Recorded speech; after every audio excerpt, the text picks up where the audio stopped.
Today I'll be discussing about the CBSE curriculum of mathematics of class 9th. There are in all 6 units in the class 9th. First is number systems, total 8 marks, algebra 17, coordinate geometry 4 marks, geometry 28, mensuration 13, statistics and probability 10 marks. So in all you have 80 marks. 20 marks are internal that I will be discussing later on. So in the first unit, that is number system, there is only one chapter, namely real numbers.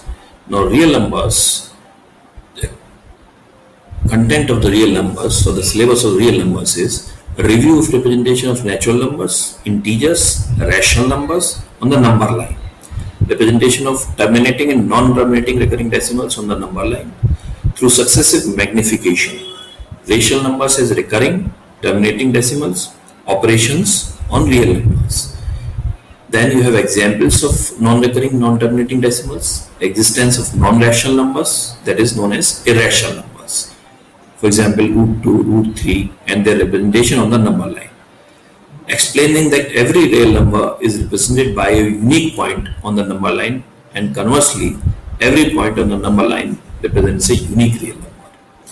And after that you have definition of nth root of real number, existence of root x for a given positive real number x and its representation on the number line with geometric proof, rationalization with precise meaning of real numbers of the type 1 upon a plus b root x and 1 upon root x plus root y, where x and y are natural numbers and a and b are integers. And the last part of real numbers is a recall of laws of exponents with integral powers, rational exponents with positive real basis.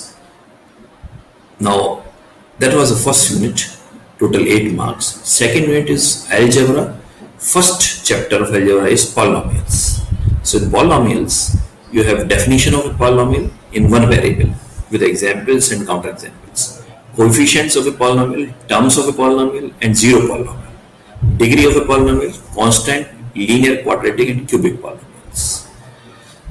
Then monomials, binomials and trinomials, factors and multiples, zeros of a polynomial, motivate and state the remainder theorem with examples, statement and proof of the factor theorem. Now polynomials, you have factorization of ax square plus bx plus c, where a, b, and c are real numbers, a is not zero, and of cubic polynomials using the factor theorem. Then recall of algebraic expressions and identities, because there are various identities and the verification of those. Okay, and in the factorization of polynomials. That was the first chapter of algebra, polynomials. Second chapter is linear equations in two variables. So what is linear equation in one variable? That is your earlier classes. Introduction to the equation in two variables. Focus on linear equation of the type ax plus bx by plus c0 Prove that a linear equation in two variables has infinitely many solutions and justify their being written as ordered pairs of real numbers, plotting them and showing that they lie on a line. Continuing with the linear equations in two variables, we have graph of linear equations in two variables, examples, problems from real life, including problems on ratio and proportion and with algebraic and graphical solutions being done simultaneously. So that was chapter number 2, and algebra has only 2 chapters. Now the third unit is coordinate geometry. First chapter is coordinate geometry. There's only chapter. There you have the Cartesian plane, coordinates of a point, names and terms associated with the coordinate plane, notations, plotting points in the plane. So fourth unit now is named as geometry. Total marks 28. You have 7 chapters. First chapter is introduction to Euclid's geometry.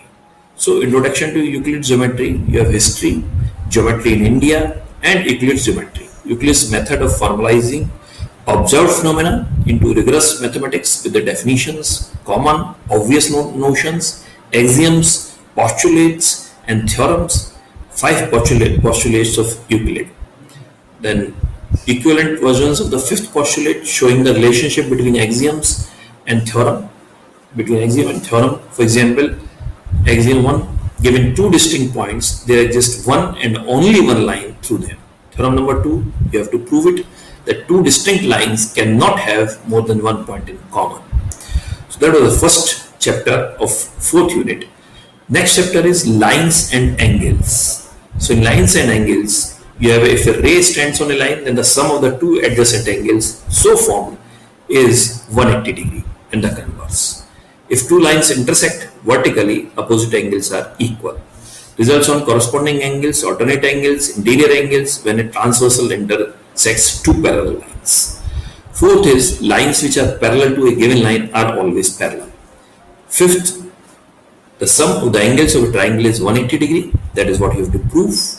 Then sixth is if a side of a triangle is produced, the exterior angle so formed is equal to the sum of the two interior opposite angles. Then the third chapter of unit number 4 is triangles.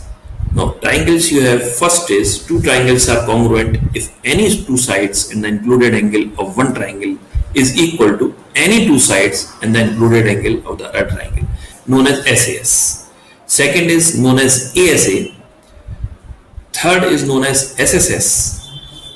Fourth is actually two right angle triangles are congruent if the hypotenuse and a side of one triangle are equal to the hypotenuse and side of the other triangle, known as RHS congruence.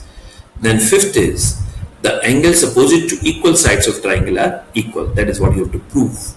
Then the sides opposite to equal angles of a triangle are equal. And then triangle inequalities in relation between angle and facing side inequalities in triangles. Now, fourth chapter of this fourth unit is quadrilaterals. Quadrilaterals, one has to prove that the diagonal divides a parallelogram into two congruent triangles. In a parallelogram, opposite sides are equal and conversely also. In a parallelogram, opposite angles are equal and conversely. Then there is a fourth one is a quadrilateral is a parallelogram if a pair of its opposite sides is parallel and equal. In a parallelogram, the diagonals bisect each other and conversely. In a triangle, the line segment joining the midpoints of any two sides is parallel to the third side and in half of it, and its converse also. Now the fifth chapter is area. In the area, you see the one is the review concept of area. They call area of a rectangle. Then after that you have to prove that the parallelograms of the same base and between the same parallels have the same area. Triangles on the same base and between the same parallels are equal in area. Now the fifth unit was the area. Now sixth is circles. So circles is through examples arrive at definition of a circle, related concepts, radius, circumference, diameter, chord, arc, secant, sector, segment, subtended angle. That's about the circles. Then equal chords of a circle subtend equal angles at the center and its converse also. Then motivate the perpendicular from the center of a circle to a chord bisects the chord, and conversely the line drawn through the center of a circle to bisect a chord is perpendicular to the chord. There is only one circle passing through three given non-collinear points as a matter of fact. Then you have equal chords of a circle are equidistant from the center, and conversely also. The angle subtended by an arc at the center is double the angle subtended by it at any point on the remaining part of the circle. Then angles in the same segment of a circle are equal. Now, if a line segment joining two points subtends equal angle at two other points lying on the same side of the line containing the segment, the 4 points lie on a circle. And then the eighth one is the sum of either of the pair of the opposite angles of a cyclic quadrilateral is 180 degree and its converse also. Now, after the circle, fourth unit, the last chapter is constructions. That is a unit chapter number 7. So, construction of bisectors of line segments and angles of measure 60 degree, 90 degree, 45 degree, etc. Equilateral triangles. Construction of a triangle given its base, some difference of the other two sides and one base angle. Construction of a triangle of given perimeter and base angles. Now the fifth unit is mensuration. There are two chapters. First chapter is areas. So area of a triangle using Heron's formula and its application in finding the area of a quadrilateral. Second chapter of fifth unit is surface areas and volumes. Now in the surface areas and volumes of cubes, cuboids, spheres, and right circular cylinders and cones. Now the sixth unit or the last unit is statistics and probability. Chapter number 1 is statistics, chapter number 2 is probability. So in the first chapter, that is statistics, introduction, then collection of data, presentation of data, tabular form, ungrouped grouped bar graphs, histograms, frequency polygons, mean, median, and mode of ungrouped data. Now the last chapter or the chapter number 2 of unit number 6 is probability. So what is the history, repeated experiments and observed frequency approach to probability? Focus is on empirical probability.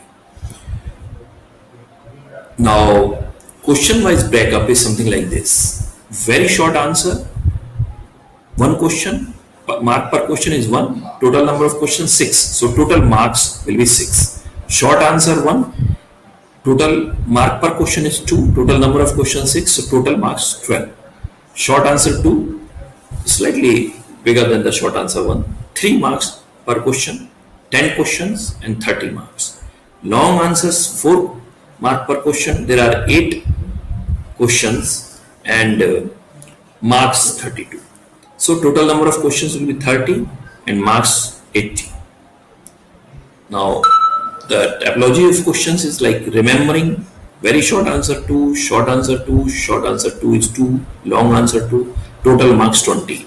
Understanding like 2, 1, 1, 4, so total 23. Application 2, 2, 3, 1 and total marks 19. High order thinking skills 1, 4 and 14.